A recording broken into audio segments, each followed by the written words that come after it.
What happened to me first was in Christmas of 1985. I had a shocking close encounter that left me completely undone because it appeared to be an encounter with aliens. It was very violent and totally unexpected.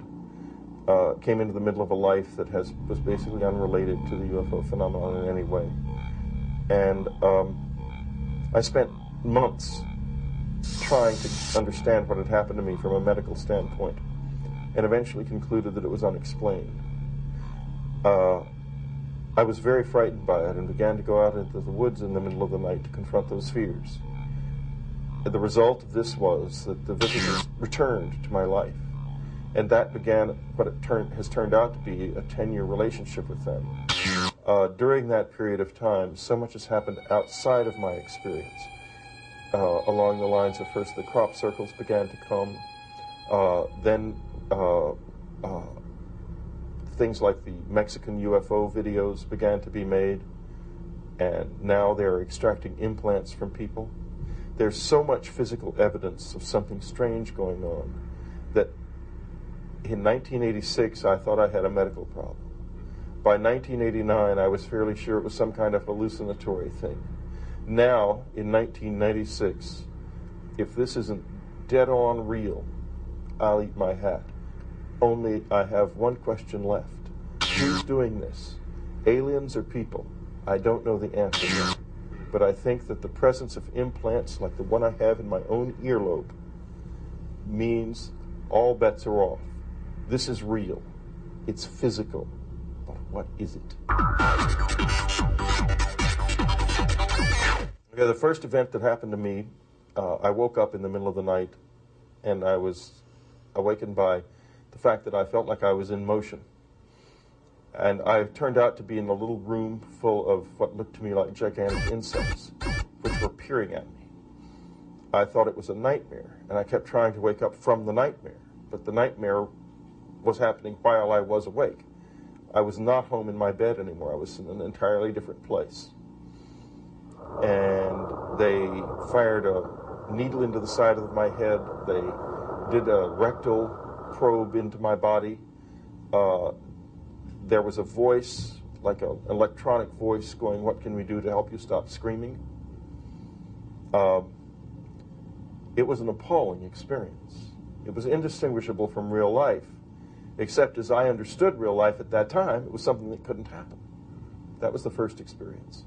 Subsequently, there were many different types of experience, close approaches, encounters, other abductions that eventually led to a situation that I live in now, where there's a very formal structure to the encounters, and they come only at particular moments, like I needed some information for the last chapter of the book I'm writing. I needed it from the visitors. There was no one else who could give it to me. There was an encounter, and I received the information I needed for the book. That's the kind of thing that happens now. In other words, it's become communication. At first, it was just dead-on attack. Now it's much more communicative. I wouldn't say it's pleasant, but it surely is interesting. And your state of consciousness at that moment is in the same domain we're in now? Yeah, I was just like I am now, except I was scared. I was just terribly scared. I couldn't understand what had happened to me. Where had they come from? What were they? Why did it look like that? My fear at that time, even while I was having the experience, was primarily not a fear of them, but a fear of the fact that I could not get out of this, because I thought I had become psychotic and that I could not escape from a hallucinatory horror. Of course, the thing is, it was not a hallucination. That's very clear to me now. It's been 10 years of questioning and searching for me to come to the point where I would say that. However, you can't not say that now. There's too much evidence that someone is here. Of course it was real. Can you kind of, on the Hopkins-Jacobs scenario? On the being abducted and put on a table? Can we talk a little bit about that? Well, I get letters from people who've had that and have the table thing as part of their thing, and the business about being a breeder and so forth, that's all got some substance to it, I'm sure, because we get so many letters about it. It's not the whole experience. It's a very complex experience. There's lots of different things happening to people besides that. But I think it's very valid to say that's probably part of it, yeah. Can you kind of extrapolate on that? I mean, about the variety of experiences that are being reported? Yeah, experiences range all over the lot. There are a lot of people who go different places in space-time or different places in time. There are people who encounter their own dead friends and relatives in the company of the visitors. There are encounters that appear to be related somehow to the psychology of the individual involved. There are sexual encounters that seem to have something to do not with breeding, but with some other kind of some other sexually related thing. There are straightforward breeder experiences where there are people who are having their sexual material affected in some way. I would agree with Hopkins and Jacobs about that. I think it's true. I mean, when I first started hearing about that, it hadn't happened to me, and I was very reticent about it because it seemed quite terrible. But I've met and talked face to face with people who have lived with this for years, and they're not lying. They're flat out not lying. We may not understand what that's really about, but it's very clear that what it looks like is that some kind of hybrids or something are being created by these people. That's what it looks like.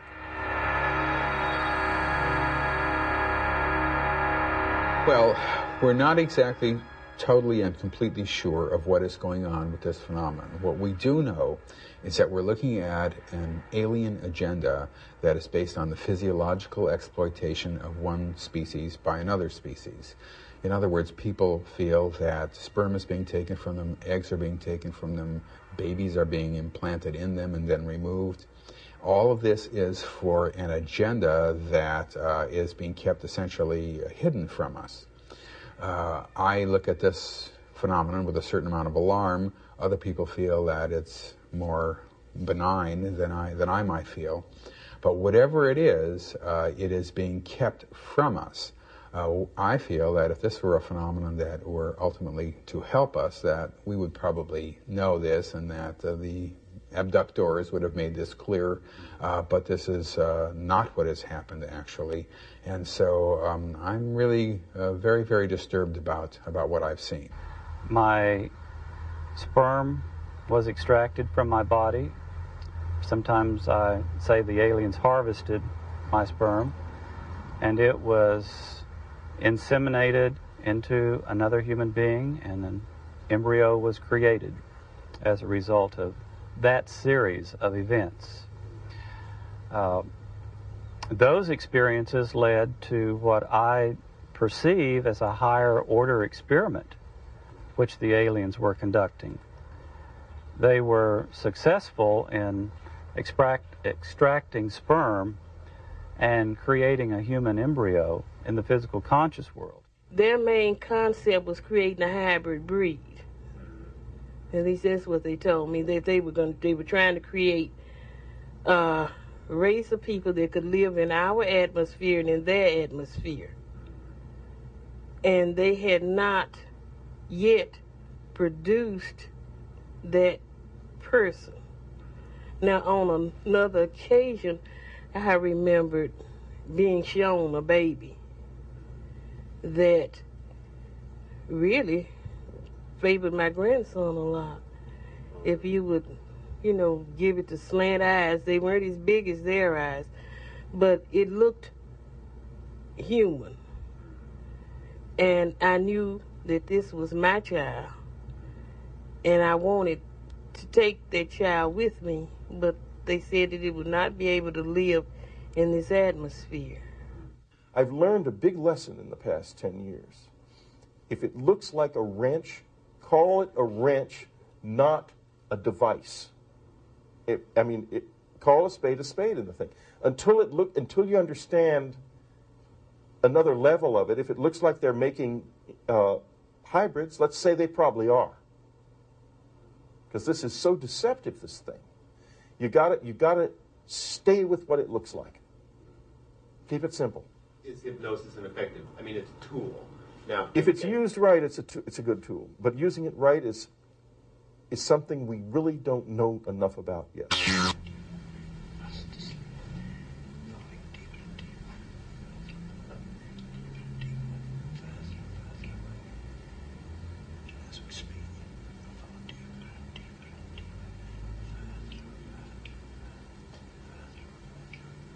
And can you tell us, Richard, something very quickly about the appearance of the area that you're going into?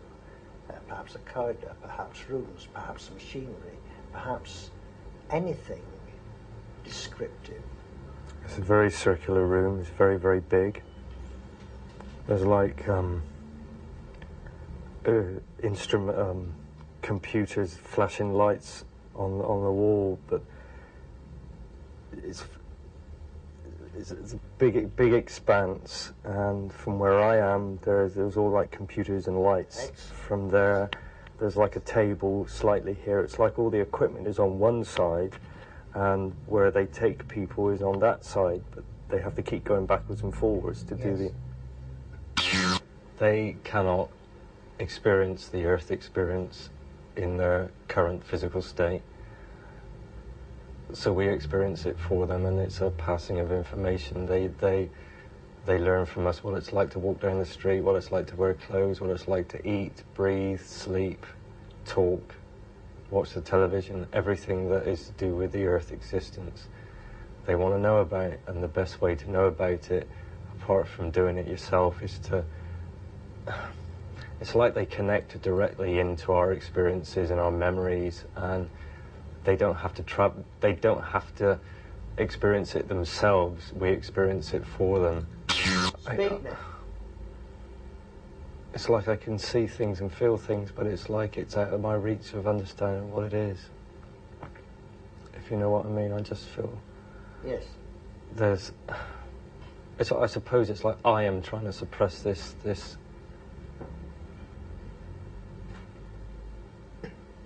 I can't. I can see it, but I can't formulate it in my head. I can't express it for you. I can't. Does it disturb you? Yes. It disturbs you. We'll leave it. There's lots of problems, not because of the fact that the hypnotists are incompetent or insincere, but because we just don't know enough about the way that process affects the mind to be certain that it's useful. Like, for example, Daryl Sims and Bud Hopkins use different types of hypnosis and get different results quite often from people. Why is that? We need to, it's not that either one of them is doing it wrong or doing the wrong thing. It's just that we don't know quite how that works yet. Is that the therapist affecting the situation? I mean, the therapist. Oh, I think there's consciousness.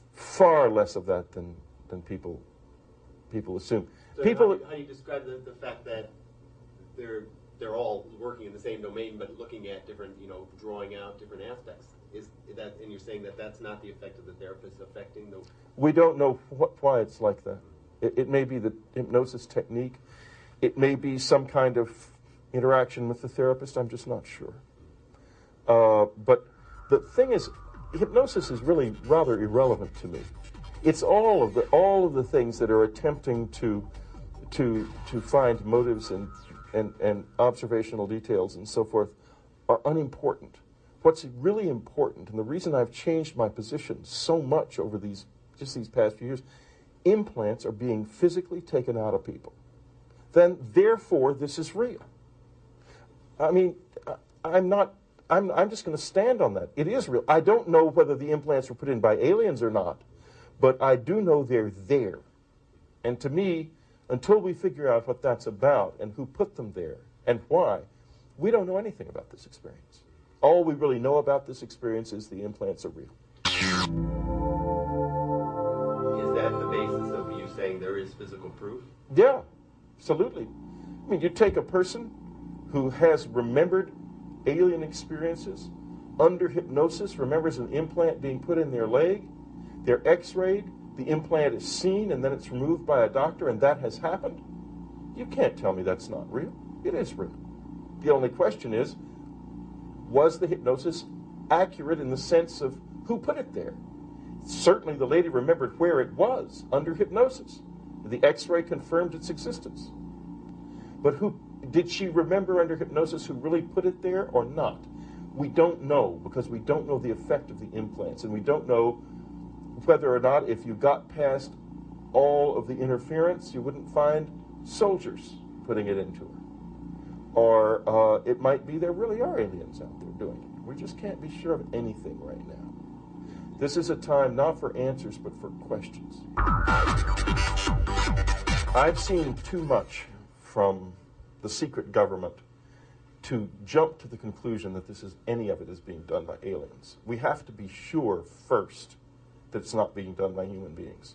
I include in that, by the way, the UFOs that are appearing in the skies and being videoed, the whole phenomenon. The reason is that if you read the documents that have been declassified under the Freedom of Information Act about the MK Ultra project that was conducted by the CIA in the 60s and 70s, what you read there is the activities of psychotics engaged in insane programs that used and abused the minds of innocent people in ways that make the activities of the Nazi doctors at Auschwitz look tame. And this was done by Americans in the continental United States under a cloak of secrecy. It is among the most evil things that human beings have ever done to other human beings. It was done by the United States government's Central Intelligence Agency. That is a real, true fact. MK Ultra was a real program. They induced people to become psychotic using LSD. It's in black and white. It's in court records. It's real. People who did something like that are capable of anything. The fact that those people remain concealed behind a barrier of secrecy from public scrutiny means that objects appearing in the human body in this country, implants that seem to have something to do with mind control, we have to investigate first the secret government. Second, we look for aliens. We've got a monster on our hands behind the cloak of secrecy. We've got to get rid of it. Our country has cancer. Our country's freedom is dying of the cancer. The cancer is called CIA, NSA, NRO, DIA. Those are the acronyms of the death of freedom. Yeah, the National Security Act. Yes. And what was it that kind of turned you around into looking at terrestrial origins of these encounters? Because I remember when this implant was put in my ear, and I saw the people who did it, and they were people, not aliens. Can we talk a little bit about the nature of the experience? I mean, sort of the structure of it. You refer to their hyper consciousness in the sense. Can we talk in that domain, the domain of consciousness? How it affects you, how their consciousness affects you? What's the nature of that experience? Okay, the other level of this is there is certainly a level of consciousness in this thing that is beyond the human. Whether that I'm talking about aliens or not, I don't know. I'm talking about something greater than mankind. And you tap into that consciousness every once in a while. And when you do that, you become free of time, for example. You begin to be able to move physically through time, which is, it seems impossible that someone would sit here and say, I have gone back in time. I have walked the streets of other days, but I have done it. I have absolutely done it.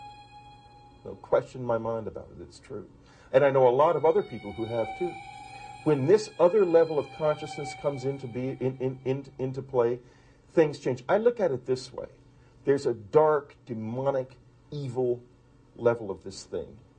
And there's also something very sublime connected with it.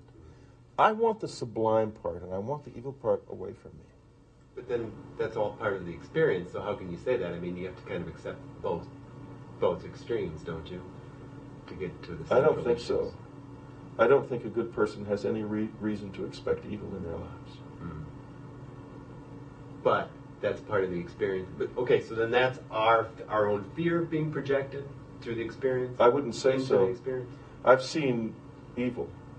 I've seen evil things done. Mm. I think putting implants in people without telling them what it's about is evil. Mm. It may be, I don't believe that the ends justify the means. That's not the ethic by which I live. I don't do things that are evil in order to achieve a good end. If you can't achieve, if you achieve a good end by evil means, it's not a good end. So therefore, these things don't belong in us, but they're there.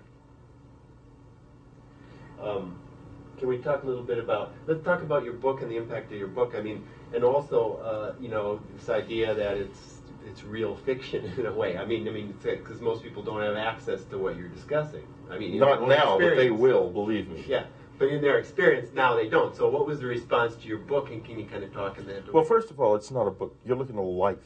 This is a man's life being written down in words and spoken on radio and television and in lectures and so on and so forth. It's a bunch of books.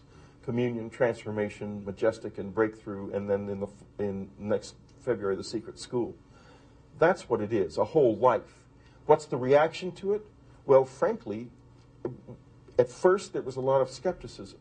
But every day that passes, more and more people are waking up to the fact that I'm onto something, that we are all onto something. The whole community of people involved in this are. We don't know what we've got yet, but we've got something by the tail, and it's beginning to buck and kick.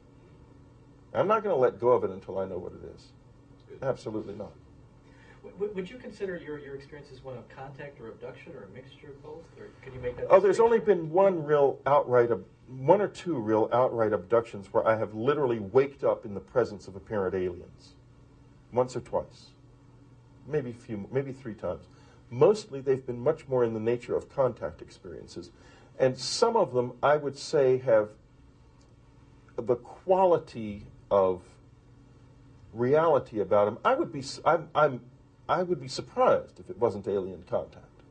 But as I say, until I know for sure what the government's been doing, I can't say that for certain. I've got to get that sort of static cleared out of the system first to be sure that it's not an illusion induced by some kind of psychotic government agents bent on creating a new religion or something. I mean, goodness knows what kind of lunatic nonsense they could come up with. But I will tell you this, that you want to find psychosis in our country, people in need of therapy. Go to the secret government and you will find people who desperately need to be on the psychiatrist's couch. The problem is, instead of being on the psychiatrist's couch, they have absolute power and the possession of unlimited sources of funds and technology of almost unbelievable potency. We've put psychotics in control of the most powerful weapons in the world. And then closed the door and said, go do this on your own. And crazy stuff is starting to come out of there, and we better watch it because we're in trouble. Is there a central message to your contact? And is that coming from human formed beings, or is there a presence that you... The central message of my life is that the human soul can come free and be free in this world.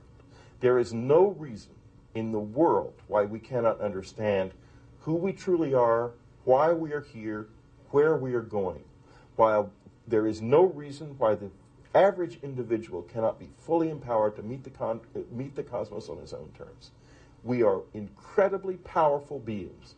The whole system that we live in drills into us that we're powerless, that we're weak, that our society is evil, that it's crime-ridden, etc., and so forth. It's all a big, fat lie. We are powerful, beautiful, extraordinary. We have to wake up to that, and when we do wake up to that, we're going to sweep aside the cancer that is eating our government. We're going to find out the truth about whether or not there are aliens here, and we're going to be able to learn to work with them productively if they are here.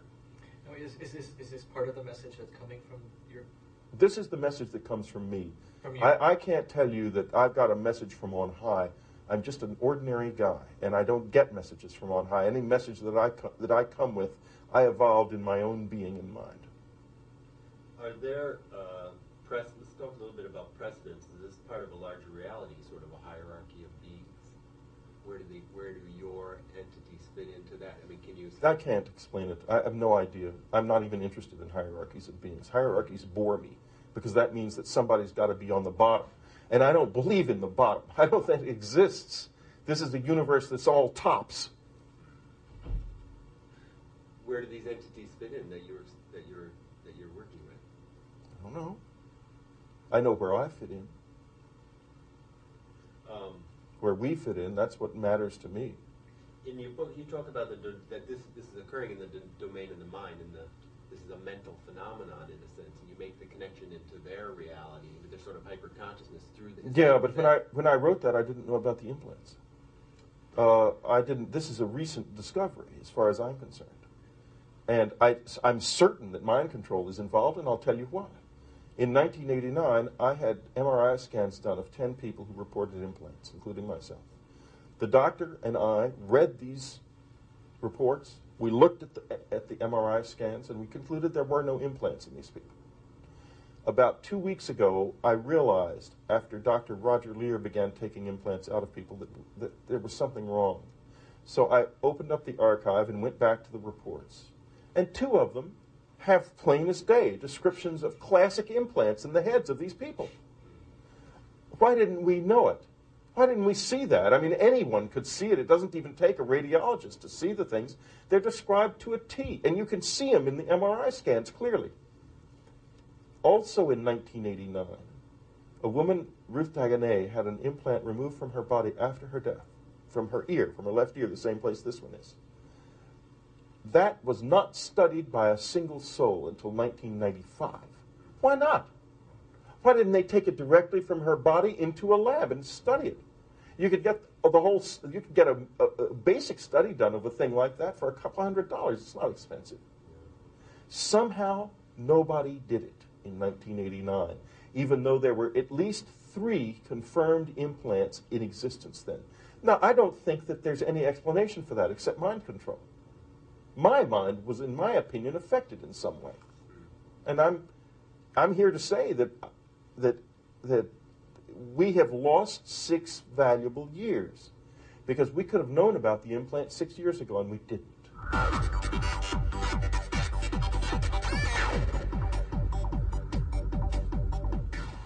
you hypothesis as to why the implants? Is it strictly mind control? Is it what's the reason for the government to...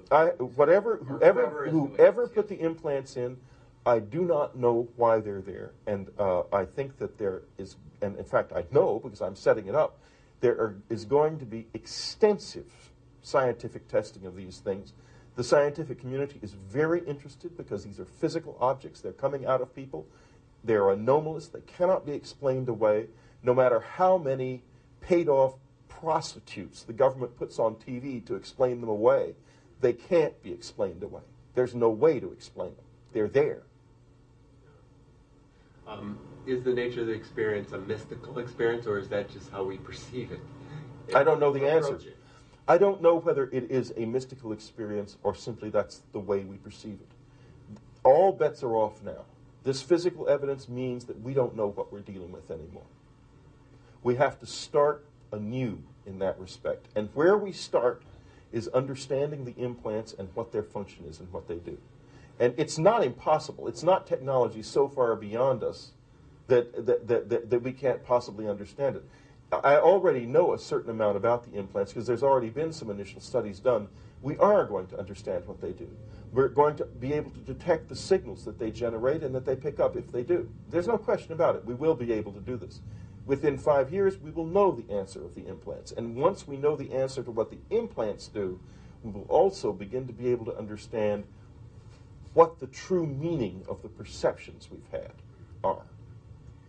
Could you summarize a breakthrough and possibly the new book you're working on? Or is... Well, sure. Breakthrough is a book about getting past fear. I'm interested in empowerment, self-empowerment, and the empowerment of other people. I will not simply sit and passively tell horror stories. I'm going to go after that fear and find a way to conquer it. I don't care whether the aliens, if they are aliens, are good, bad, or ugly. I don't care. What I care about is being able to face this in a coherent, rational, and effective manner, and you can't do that if you're scared. Breakthrough is about getting past the fear. And not by dismissing the danger, but by learning to live with it in an effective way, in a useful way, and in a reasonably cautious way. The Secret School is an attempt to go into my childhood experiences insofar as I understand them now. Everybody practically in this experience has childhood memories. It's not something that starts when you're an adult. We need to be able to access our childhood memories. I'm hoping that the secret school is preparation for contact in that sense. I think at the bottom of this, what we're going to find is that there are real aliens here, some of them with an agenda that we don't want anything to do with, some of them who can be very useful for us to know and very productive for us to know. I think there is a human element here which has radically misused technology that they picked up from or developed out of ideas from observing alien technology, and that is interfering in this as well, and that it is a very complicated pea soup of horrors and wonders, and we need to strain that soup so that we've got just the wonders left and get rid of the horrors. Who should read this new book?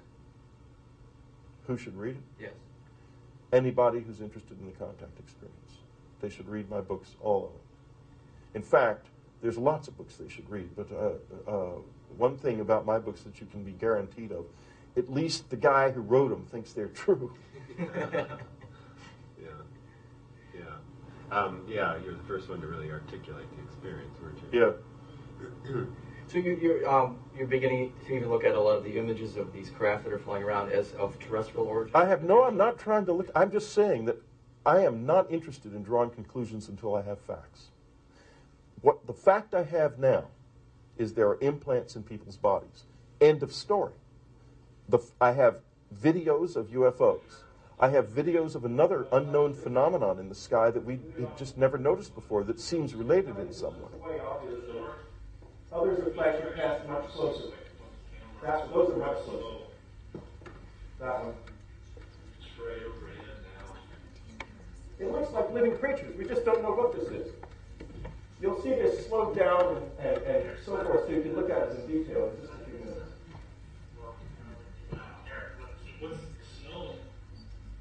This is just a cloud in high contrast. It's not significant. Watch now as it comes out and it moves with the flexibility of a living creature. What was that?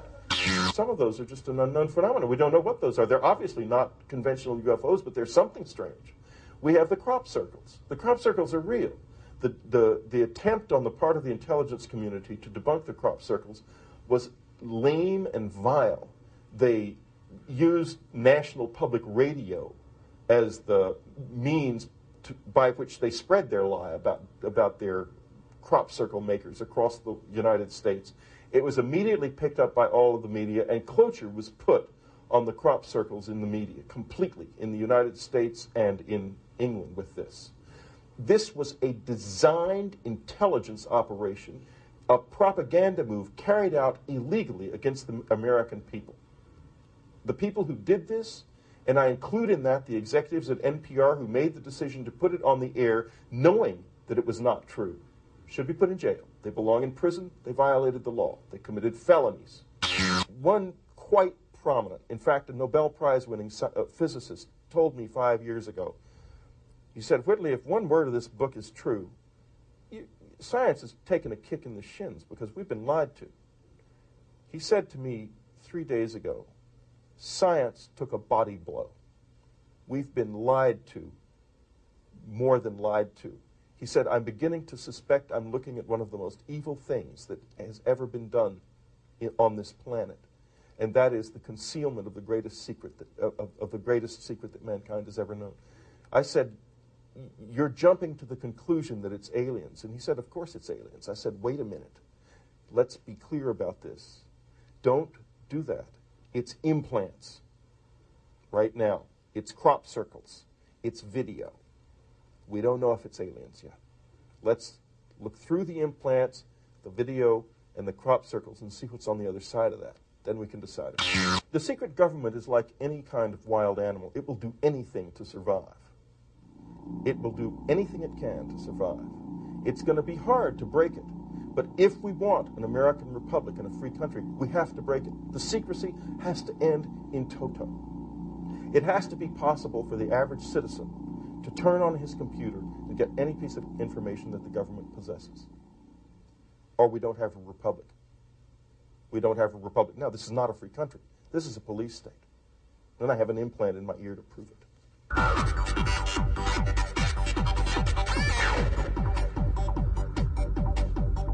I only know this, that what I intend to do with this is everything I possibly can to make it useful. I'm absolutely not going to sit back passively. That's the one thing that's true. Whether or not somebody chose me for this, I don't know. But if somebody chose me, if they chose me to go out there and terrorize the American people or keep them passive in some way, they picked the wrong guy. Because I'm going to go out there, I'm about freedom and empowerment. And I believe totally from the depths of my soul that the average individual, the average person walking the street is an extraordinary, amazing being. And I want to see those beings wake up to their power. I am human. I can tell you a lot about human being and my being. But I'm not going to try to tell you about something else like that, especially with as little information as I actually have. What domain am I in? Am I in a domain generated by some computer in Washington? Or I am in a domain that involves real contact with aliens? I don't know the answer to those questions yet. And until I do know the answer, how can I possibly discuss that? I can't. So you're talking about the limitations of your own consciousness? I'm talking about the limitations not of my consciousness, but of my knowledge. And it's affecting your consciousness. Is it affecting your consciousness in the sense that it's Well, opening look, up your consciousness? let me tell you something that's very interesting that's happening right now. The implant is actually firing off at this moment. The ear is getting hot. The ringing is starting. We've turned it on by this conversation. What we're talking about. What we're talking about right now, in the past few minutes, the past 5 or 10 minutes, it's turned itself on. It's on now. Now, isn't that amazing? That a man can sit here and tell you that right now the implant is functioning. We've learned that much about it just in the past few weeks, just since we found out they were there. What does it feel like subjectively? It's hot. The ear is hot. And there's a ringing sound. And in a few minutes, if it stays on, the ear will get very red because of the heat. It's red now. Yeah, the ear is literally red now. And the temperature of the ear right now is about 101 degrees. It'll go up as high as 107. And when it's 107, it'll be bright red. I mean, I'll tell you this. You couldn't have asked for a... This is actually... You may even be able to pick up the redness of this ear on television. I don't know. Yeah. I don't know if they can see it or not. Yeah, there's a definite color difference. Okay. Well, that's an example of an implant actually functioning while we're doing this interview. Did we piss him off? I don't know what we did yet. I only know that there was some part of this conversation that caused the implant to turn on. I don't know what part. I don't know whether we angered them or whether it's interest or what it is. But I do know that it turned on, and you can see it. Well, you know, we spoke a lot of stuff, anti-government. You know, it was interesting that we were talking about the government is when the implant turned on, not when we were talking about the visitors.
My own uncle, Colonel Edward Strieber, was one of the officers that received the debris from Roswell when this unknown craft crashed there, and he was stationed at Wright Field. And part of his assignment was to find to create a secure containment for some of this debris. And his best friend, General Arthur Exon, has gone on record in interviews in various books detailing a part of his personal experiences working in the Air Force in this area. It's just the fact that it's been held secret doesn't mean it doesn't exist, but the secrecy's wearing thin. No one's trying very hard to keep it anymore. It's not exactly like it was 5 years ago when they would tell you, well, this is the greatest secret the United States possesses, and then you'd find out the people who were supposed to know all of the secrets didn't know this one. It was really strange. But it's an open secret, at least in the political community in Washington. In fact, Colin Powell, I believe, in the last interview he gave before withdrawing from his candidacy, possible candidacy as president, said the next president will have to deal with the UFO issue. All of our friends in New York and Washington, we had friends in the political field, we had friends, because some of my books previously had been very political and very involved in the Democratic Party politics and so forth. That ended. We ended up with 2 couples who stayed our friends in New York, and everyone disappeared in Washington. But then over the next few years, they came creeping back to ask questions about the visitor experience and the aliens and stuff. They were fascinated. So most of the old Washington friendships have started up again, I'm glad to say. The Pope has said if there indeed turn out to be people from other worlds here, we should recognize their validity as creatures of God. And I think that's the position of the Church. I call the work I'm doing now, I say that it's about mankind entering the cosmos. And I think we're certainly just as good as any kind of beings and creatures I've ever seen. So my opinion is we belong out there with everybody else, if indeed everybody else is out there. I have no idea whether the universe is teeming with life or not. We have a sample of one planet to work from. It's not much.